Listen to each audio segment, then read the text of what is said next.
हाय दोस्तों, welcome to my channel. इस video में हम पाइथन लाइब्रेरी के पंडास के बारे में डिस्कस करते हैं कि पंडास चीज़ें है क्या है। पंडास चीज़ें stand for panel data structure. ये एक कोर लाइब्रेरी है for data manipulation and analysis, यानी डेटा को मैनिपुलेट करता है और उसको एनालिसिस करता है। ये कोर लाइब्रेरी है, फ्री ऑफ कास्ट है, आसानी से इसको डाउनलोड कर सकते, यूज कर सकते।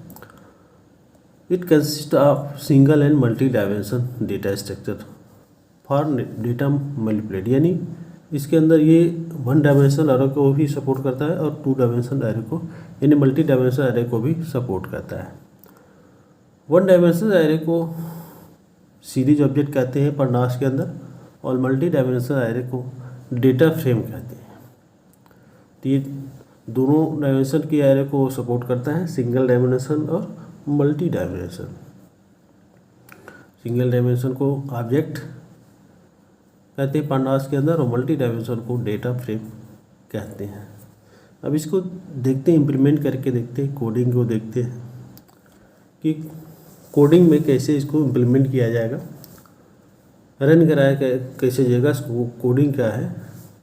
तो आइए हम डिस्कस करते हैं इसके कोडिंग के पार्ट के अंदर। जैसे नमपाई के अंदर हमने नमपाई को इंपोर्ट करने के लिए कोडिंग लिखा था, इंपोर्ट नमपाई एज एनपी। इसी तरह से पंडास को इंपोर्ट करने के लिए इंपोर्ट पंडास एज पीडी, या पीडी का समय आप कुछ भी पी भी ले सकते हैं तो भी चल जाएगा, वो लाइक एज द वेरिएबल की तरह वो काम करता है। तो पंडास को इंपोर्ट करने के लिए हमने इंपोर्ट पंडास एज पीडी ले लिया, और यहाँ पर मैं सीरीज ऑब्जेक्ट की बात कर रहा हूँ, यानी 1 डायमेंशन एरे की बात कर रहा हूँ। तो मैंने एक पी दोबारा से वेरिएबल लिया, उसमें मैंने असाइन किया पीडी डॉट सीरीज, यानी ये 1 डायमेंशन एरे है, और इस सीरीज के अंदर हमने वैल्यू पास कर दिया। जो वैल्यू पास करेंगे वही 1 डायमेंशन एरे के अंदर शो करेगा।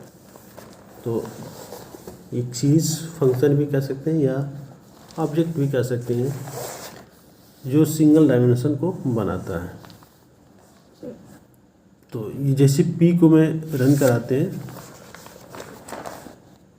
कंपाइल कराते हैं, तो ये हमारा 1 डायमेंशन एरे बन के क्रिएट रहा। इसके अंदर नमपाई के अंदर और पंडास के अंदर ये डिफरेंस है कि नमपाई के अंदर इंडेक्स नहीं दे रहा था, लेकिन यहाँ पर इंडेक्स के साथ वैल्यू को असाइन कर डिस्प्ले करता है।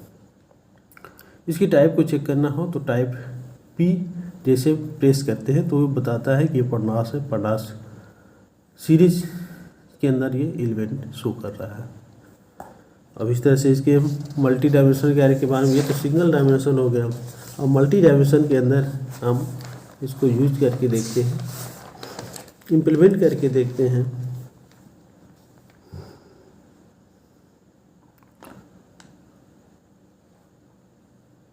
मल्टी डायमेंशन, और इसके अंदर इंडेक्स जो वैल्यू है उसको हम चेंज कर सकते हैं। जो इंडेक्स दिया है 0 से 4 तक, उसको वैल्यू को हम चेंज कर सकते हैं इस पंडास के अंदर। पंडास के थ्रू, लाइब्रेरी के थ्रू हम इसके इंडेक्स नंबर को चेंज, देखिए मैं कैसे चेंज करता हूँ। तो इंपोर्ट पंडास एज पीडी, और पी एक न्यू वेरिएबल लिया, उसके अंदर मैं असाइन किया पीडी डॉट सीरीज, और सीरीज के अंदर ये सेम वैल्यू मैं पास कर रहा हूँ 11, 22, 33, 44, 55, 66, ये इसके वैल्यू होगा। और यहाँ से मैंने कामा करके इंडेक्स ले रहा, इंडेक्स को चेंज कर रहा। अब अपना इंडेक्स बना सकते हैं जैसा आप चाहेंगे, न्यूमेरिक हो यानी 1 2 हो, या रोमन में हो, या अल्फ़ाबेट हो, कुछ भी इंडेक्स बना सकते हैं। तो यहाँ पर मैंने 6 वैल्यू लिया और 6 इंडेक्स ले लिया 1 से 6 तक। तो जैसे मैं पी को रन कराते हैं तो हमारा जो इंडेक्स तो वो चेंज होगा, 1 से स्टार्ट होगा। पहले में था वो 0 से स्टार्ट हो रहा था, लेकिन हम यहाँ पर अपने हिसाब से इंडेक्स नंबर डाल दिया। तो ये 1 to 6 और 6 वैल्यू में डाल दिया 11 से 66। अब यहाँ पर दूसरा इंडेक्स लेना चाहते हैं, जैसे मान लो मैं अल्फ़ाबेट के फॉर्म में लेता हूँ ए बी सी और D, C D E F, C D और ई और एफ, इसका इंडेक्स मैं अल्फ़ाबेट के फॉर्म में लेना चाहता हूँ तो ले सकता हूँ।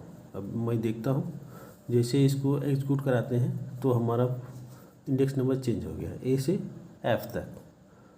तो सी में मैं पढ़ा था, जावा में पढ़ा था, इंडेक्स में एरे के अंदर इंडेक्स होता है लेकिन वो चेंज नहीं होता। लेकिन यहाँ पर पंडास के अंदर यानी पाइथन के अंदर हम उसकी इंडेक्स को भी चेंज कर सकते हैं। अब आते हैं मल्टी डायमेंशन एरे। मैं पहले रिसर्च किया था कि सिंगल डायमेंशन को सीरीज ऑब्जेक्ट कहते हैं, मल्टी डायमेंशन को डेटा फ्रेम के नाम से जाना जाता है। तो इस जब भी हम इवन सिंगल डायमेंशन यूज़ करेंगे वहाँ सीरीज फंक्शन का यूज़ करते हैं और यहाँ पर डेटा फ्रेम का यूज़ करते हैं। तो फिर वही इंपोर्ट करते हैं, इंपोर्ट पंडास एज पीडी और PD dot data frame. Data frames mean multi dimension आया और इसके अंदर मैं वैल्यू को पास करता हूँ।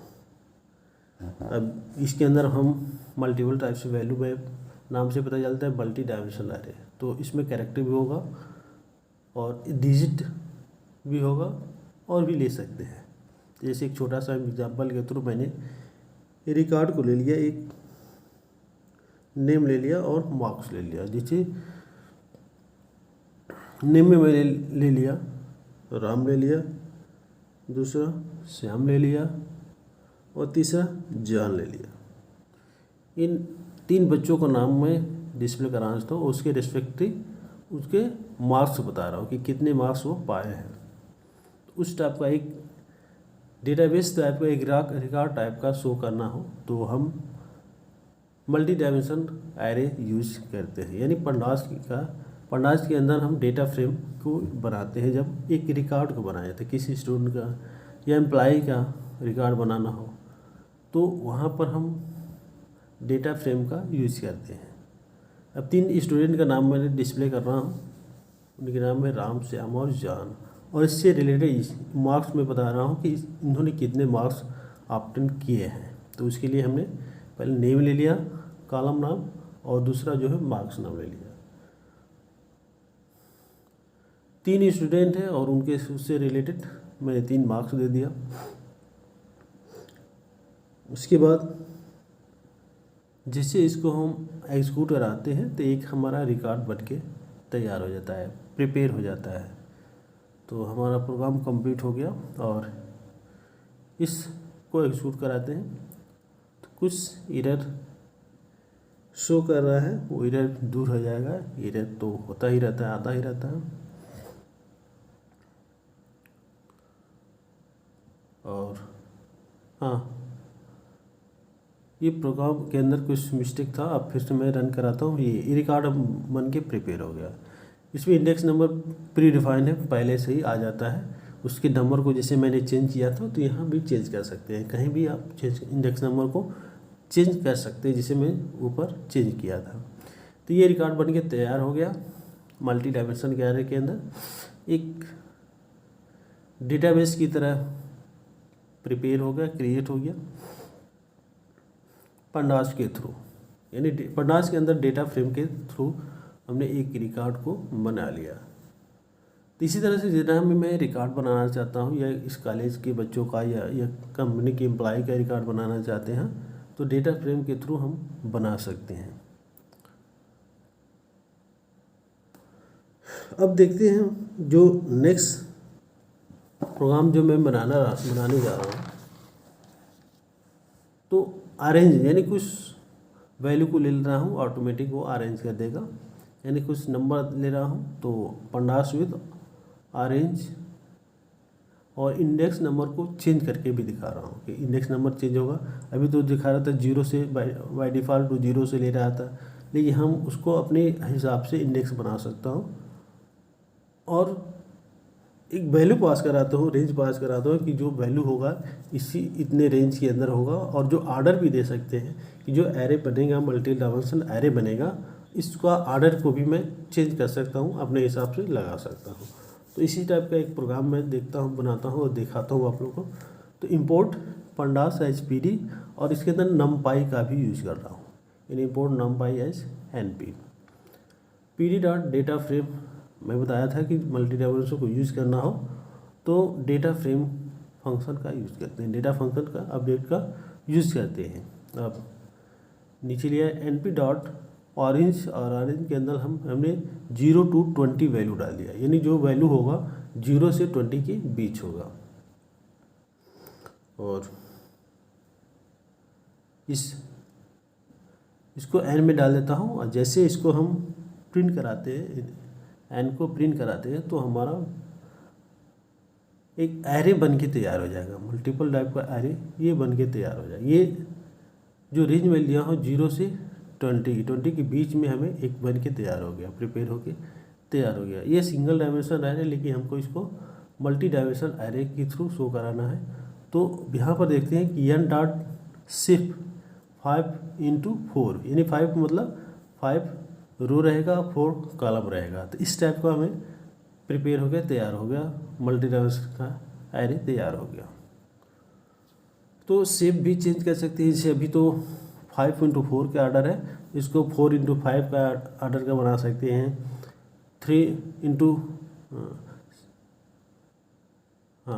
1x10 के ऑर्डर का बना सकते हैं, 10x1 का ऑर्डर का बना सकते हैं। तो इसकी जो साइज़ है एरे की, उसको साइज़ को भी हम चेंज कर सकते हैं।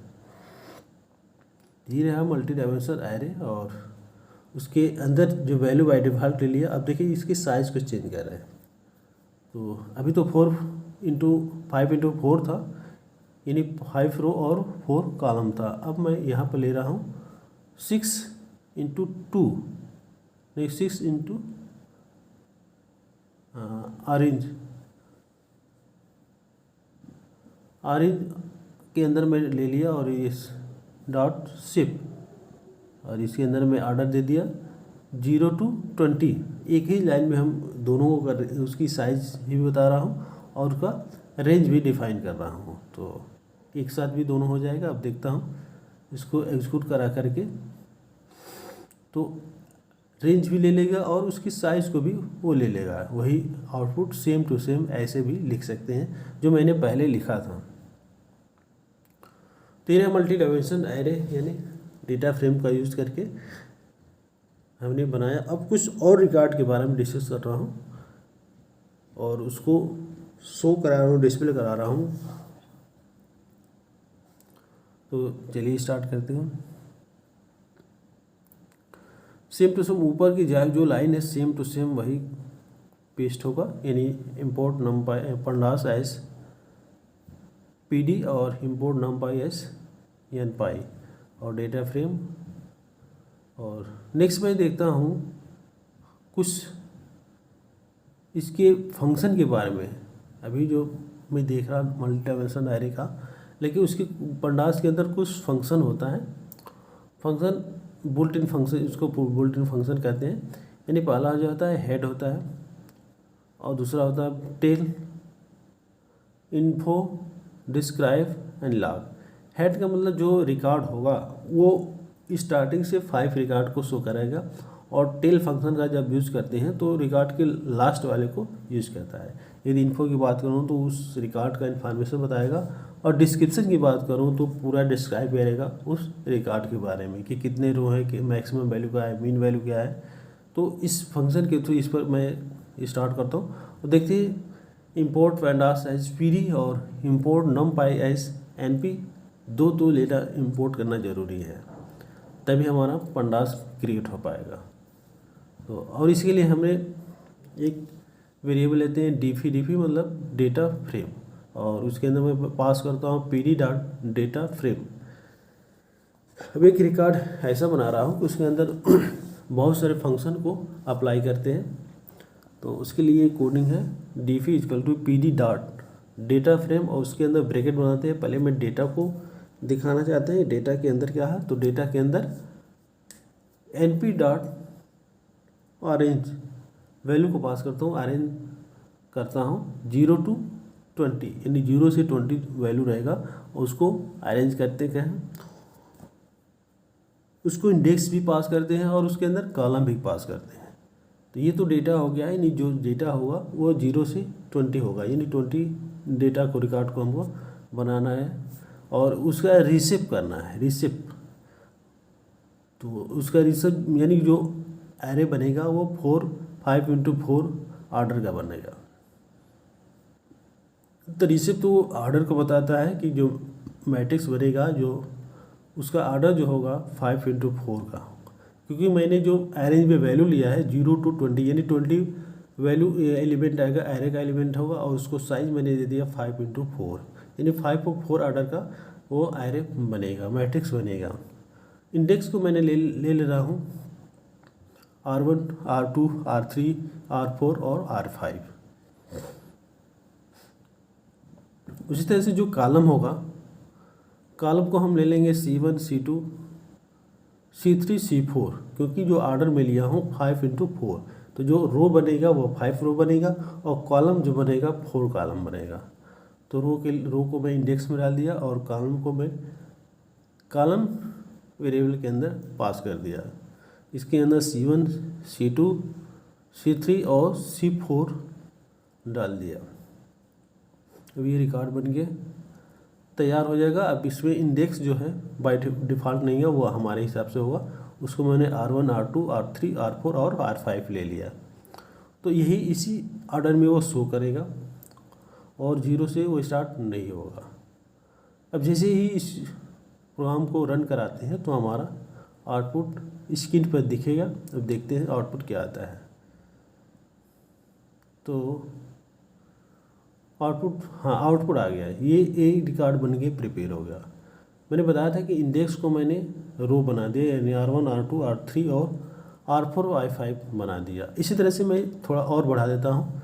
जो नंबर ऑफ इंडेक्स है या नंबर ऑफ रो है उसको और बढ़ा देता हूँ, और जो ऑर्डर है यानी जो अरेंज है वो 0 to 20 ना होकर 0 to 13 बना दिया, 30, और उसका रेंज मैंने ले लिया 6 to 5, यानी 6 रो रहेगा और 5 कॉलम रहेगा। तो एक और हमें इंडेक्स को बढ़ाना पड़ेगा और इस एक कॉलम को बढ़ाना पड़ेगा। तो मैंने एक इंडेक्स R6 ले लिया और कॉलम के अंदर C5 ले लिया। देखते हैं ये रिकॉर्ड बन गया। ये रिकॉर्ड बन के तैयार हो गया। अब हम इसके अंदर बुल्ट इन फंक्शन अप्लाई करते हैं, जो अभी मैं बताया था, हेड, टेल, इनपुट, डिस्क्राइब और लॉग जो फंक्शन बनाया था, इसी रिकॉर्ड पर अप्लाई करते हैं। तो सबसे पहले मैं देखते हैं df.head। हेड डालने से क्या मतलब कि जो ऊपर का 5 रिकॉर्ड को शो करेगा। तो जैसे मैं df.head डाला तो ऊपर का जो R1 से लेके R5 तक रिकॉर्ड शो करेगा। उसी तरह से यदि टेल में डालता हूँ तो नीचे से लास्ट से 5 रिकॉर्ड को वो शो कराती है। अब देखो यहाँ से R6 यानी R2 से लेकर R6 तक लिया है, और हेड डालने से स्टार्टिंग से लेता है 5 रिकॉर्ड, और टेल डालने से लास्ट से वह 5 रिकॉर्ड को लेता है। उसी तरह से जो नेक्स्ट फंक्शन है इन्फो, ये इन्फॉर्मेशन बताता है, इस जो रिकॉर्ड बना हूँ उस रिकॉर्ड का इन्फॉर्मेशन बताता है कि वो उसके अंदर कितने कॉलम है, कितने रो है, और हाँ ये बताता है कि कितना कॉलम है, कितने रो है, सब उसकी इन्फॉर्मेशन को बताता है। और किसके अंदर बना है, तो pandas के अंदर बना है, डेटा फ्रेम के अंदर के थ्रू बना है। तो पूरा उसके इन्फॉर्मेशन को शो करता है df.info। नेक्स्ट जो डिस्क्राइब यदि फंक्शन का यूज़ करते हैं तो पूरा डिटेल जो रिकॉर्ड है उसको डिस्प्ले करता है। ये पूरा डिस्क्राइब कर गया, इसमें कितने कॉलम्स है, कितने रिकॉर्ड है, मीन वैल्यू क्या है, मैक्स वैल्यू क्या है, और 75% उसका क्या है, 50% क्या है, 25%, सब पूरा का पूरा डिस्क्रिप्शन इसके अंदर देता है इस फंक्शन का यूज करने से। अभी भी शो किया है। और लास्ट हमारा जो df log, अभी जो हमने देख रहा हूँ, अब देखता हूँ यदि जो रिकॉर्ड बना है, यदि पर्टिकुलर किसी कॉलम को शो कराना है C1, C2, C3, C4 या C5 पर, तो वो भी हम कर सकते हैं। कोई ज़रूर नहीं कि पूरा का पूरा एक ही साथ हम शो करा सकते हैं, ऐसा नहीं है। पर्टिकुलर किसी कॉलम को यदि हमें शो कराना है, देखना है तो भी, जैसे मैंने C1 को देखना चाहता हूँ, उसकी रिकॉर्ड को देखना चाहता हूँ, तो यहाँ से मैं देख सकता हूँ। उसी तरह से मल्टीपल कॉलम्स को यदि देखना है हमें तो भी हम यहीं से देख सकते हैं। तो इस बार मैं C1 और C2 C3 को लिया तो देखो ये C1 और C2 C3 का रिकॉर्ड हमको डिस्प्ले कर गया। यदि पूरे कॉलम के रिकॉर्ड को भी डिस्प्ले करना है तो भी यहाँ से हम डिस्प्ले कर सकते हैं। अब मैं देखता हूँ C2 और C4 के रिकॉर्ड को डिस्प्ले कराना चाहता हूँ तो भी होगा। ये C1 और C4 के रिकॉर्ड को डिस्प्ले करेगा। तो इस तरह से रिकॉर्ड के अंदर हम जितना चाहेंगे, जितना कॉलम या रो तो शो कराना हो तो हम शो करा सकते हैं। और अब देखता हूँ जितने भी रो है एक ही साथ, यानी इस के थ्रू DF के थ्रू हम शो कराते हैं। तो उसके लिए हम DF और ब्रैकेट के अंदर C1 C2 C3 C4 और कराना चाहते हो तो हमारा पूरा रिकॉर्ड डिस्प्ले हो जाएगा। तो इस तरह से पर्टिकुलर कॉलम्स को भी शो करा सकते हैं, सिंगल या 1 या 2 कॉलम्स को शो करा। अब देखते हैं, अभी तो मैं कॉलम वाइज शो करा रहा था, अब हम रो वाइज शो कराना चाहते हैं। रो वाइज रिकॉर्ड को शो कराना चाहते हैं। उसके लिए हम DF डॉट लॉक का यूज़ करते हैं और लॉक में मैं ब्रैकेट के अंदर और पर्टिकुलर रो को शो करा सकते हैं या तो मल्टीपल रो को शो करा सकते हैं इस DF डॉट लॉक फंक्शन के थ्रू। तभी मैं तो 1 रो के बारे में शो कराया था। अब देखते हैं 1 से अधिक रो को शो कराना हो तो हम उसका कोडिंग देते हैं। तो जहाँ पर मैंने R1 लिया था वहाँ पर भी हम कामा करके R2 R3 ये जितने भी रो है सबको हम दिखा सकते हैं, शो करा सकते हैं। देखो ये 2 रो के बराबर होता है, यानी इसके अंदर केवल 2 ही रो की वैल्यू को डिस्प्ले करेगा। इसी तरह से पूरे यदि रो वाइज शो कराना हो R1 R2 R3 R4 R5 R6 को इसके अंदर वैल्यू को पास कर देते हैं और वो पूरा का पूरा रिकॉर्ड शो करता है। इसी में हम 3 रो के बारे में R1 R3 R4 को शो करा रहे हैं। तो जहाँ से चाहें वहाँ से हम रिकॉर्ड के वैल्यू को डिस्प्ले कर सकते हैं, रो वाइज हो या कॉलम वाइज हो हम दिखा सकते हैं। अब पूरे रो को शो कराना है तो R1 जिस कॉलम के थ्रू मैंने शो कराया था उसी तरह से रो वाइज भी हम शो करा सकते हैं। तो R1 R2 R3 R4 R5 और R6 की वैल्यू को ऐसे भी इस तरीके से भी हम देख सकते हैं, शो करा सकते हैं। ये पूरा वैल्यू आपका वही सेम टू सेम आ गया जो मैं आगे रन कराया था। Thank you watching for video.